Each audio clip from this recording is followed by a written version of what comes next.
Hello again, everybody. This is Jimmy. You're reading with Jimmy. Alice's Adventures in Wonderland. We're about to analyze pages 82 and 83. We'll have one more set of pages or one more page after this. But before we start, I want to read an email that I received. It says, "Aren't you reading into the story too much, Jimmy? I mean, you were trying to say that this tea party is actually a commentary about relativity, a topic that didn't exist yet." Great email. Thank you very much. Well, I'd like to start out my answer by saying, how do you know it didn't exist yet? Just because Einstein was the first person to put it into a paper doesn't mean people didn't think about it before. Besides, I'm not reading into the story too much. I'm not really reading into the story.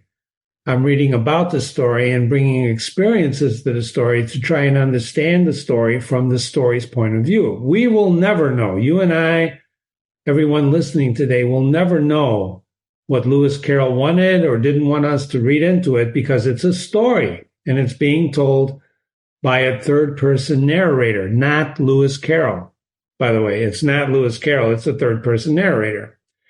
You can go on the internet and find all sorts of critics and interpretations who make comments about the story. Those are the people who are reading into the story. All we're discussing is the story. Within the story. That's the story. As in this case, we're talking about a hatter, a March hare, and a dormouse in a chapter called A Mad Tea Party where Alice shows up. And don't forget, we define madness as being deranged, angry, or insane. And certainly this feels like madness when the conversation's going on with the tea and always being 6 o'clock or the time being a him, not a net. But the purpose of this in my interpretation or reading into the story is that the narrator's asking us to think about time. Remember, we're going to talk about the plot of this if we haven't done so already. And Alice is trying to learn about herself. She's trying to examine things. She's coming across people, just like we do in life. She's trying to find out who she is. One of the things that she's trying to learn, in this chapter especially, is what is time? What is time? You know, the narrator, third person, not Lewis Carroll, is trying to get us to think about time through Alice. For example, who often, like many of us, take time for granted? Time, whether you know it or not, is the only, ladies and gentlemen, non-renewable resource in the world. They talk about this and that and energy. It's time.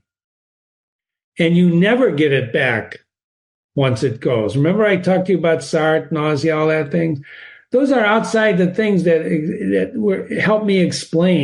help Jimmy explain what's going on in this beautifully written story, which is why I'm also so grateful for the time you're giving me, spending it with me, reading this beautiful story, Alice's Adventures. So let's continue. But I just wanted to assure you, thank you for that email, that I'm not reading into the story. I'm trying to explain the story within this is a story. I'm not going outside the story and say, he's talking about. I'm just saying that it helps us understand that this madness that the hatter and the March hare and the dormouse, this scene, this chapter, maybe isn't so crazy after all. In any case, we left off with Alice saying to the dormouse to go on with the story. And so these three little sisters, they were learning to draw, Now, remember, Alice said she's not going to interrupt, but here she goes. What did they draw? Alice said, forgetting her promise. This is an interesting thing because, conversation is very important in this story between critters and her and between people and people. And she interrupts, what were they drawing? What did they draw? And the dormouse says, treacle, without even considering it at all this time. He didn't even think about it. Remember, he was thinking about it before he would answer before. And what did they learn to draw? Treacle. I want a clean cup, interrupted the hatter. Let's all move one place on. So the hatter, now whose house is this? This is the March hare's house. But the Hatter makes the judgment he wants a clean cup. Interrupts the story too. So he moved on as he spoke, and the Dormouse, look at this, the Dormouse followed him, and the March Hare moved into the Dormouse's place. And Alice, rather unwillingly, took the place of the March Hare. So you can imagine they're all moving down one space. Kind of like musical chairs, right? The Hatter was the only one, this is very important, who got advantage from the change. Now, you can guess why he gets the advantage, right? Because he's moving down to the clean spot. He wants a clean cup.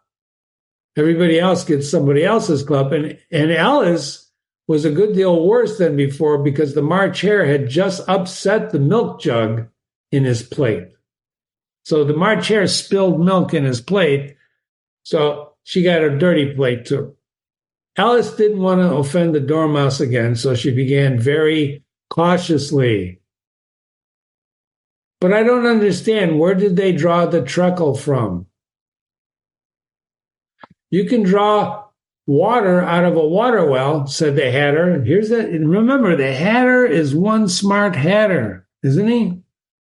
You can draw water out of a water well, said the Hatter, so I think you could draw truckle out of a truckle well. Huh, stupid? I'm writing down a word here, not stupid. Draw. When you draw water out of a well, you take it out of a well, but you can also draw water if you draw wavy lines. So the word draw means different things on how you use it in a sentence. One of the laws of the English language. The way you use a word determines its part of speech. I'm not going to write that down. We're going to go into that some other time. But the way the Hatter is using the word draw totally surprises Alice. And I want to ask you very, very honestly, based on that email I got, and now think about this. Is the Hatter mad? Is he crazy? Because he's saying you can draw water. She asks, how do you draw truckle, right? And he says you can draw water out of a water well. So I think you can draw truckle out of a truckle well. Huh, stupid? Are you stupid? Now he insults her by saying stupid, but he's using the word draw in a very different way than Alice was thinking about it. Does that make him nuts? But they were in the well, Alice said to the Dormouse, not choosing to notice this last remark. So she's totally ignoring what the Hatter says. Why? Well, your guess is as good as mine. Maybe she doesn't have the proper defense. Maybe she doesn't want to engage. Maybe she doesn't want to lose her temper. Who knows? Of course they were, said the Dormouse. Well in. This answer is so confused poor Alice that she let the Dormouse go on for some time without interrupting it. Well in. We're going to circle back on that. I think they were learning to draw. The Dormouse went on, yawning, rubbing its eyes, for it was getting very sleepy. And they drew all manner of things, everything that begins with an M. Notice the long hyphen. Why with an M? Asked Alice, said Alice. Why not? Said the March Hare. Alice was silent.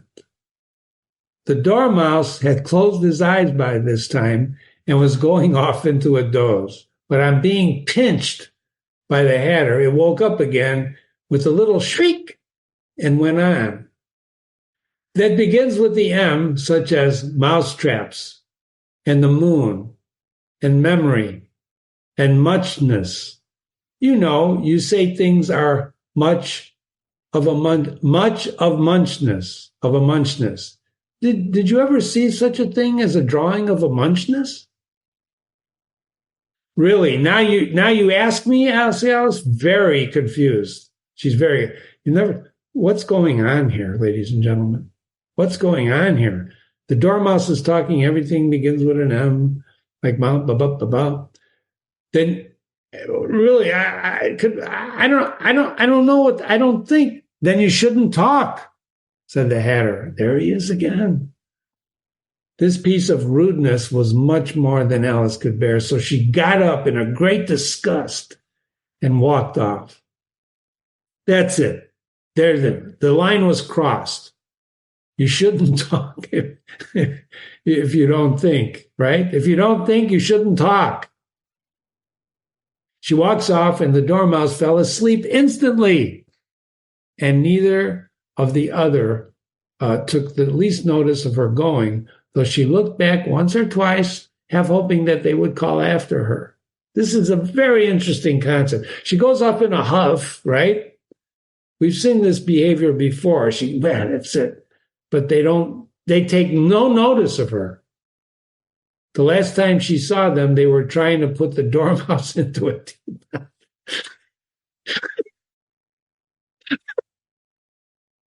The poor mouse.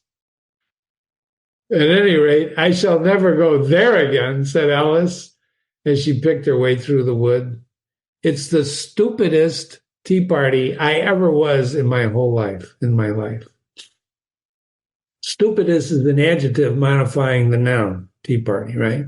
Stupidest. It's an interesting word. I don't think I've ever used that. You're stupidest. It's the stupidest thing. Let's circle back before we leave. In the well. In is a preposition. Preposition. Here's a definition of preposition. It's a word governing, usually preceding a noun or pronoun or a relationship to another word or element in the clause, as in the wall.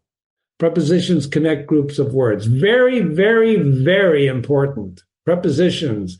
Without prepositions, we'd be lost. Because prepositions connect group of words and help us make sense of things.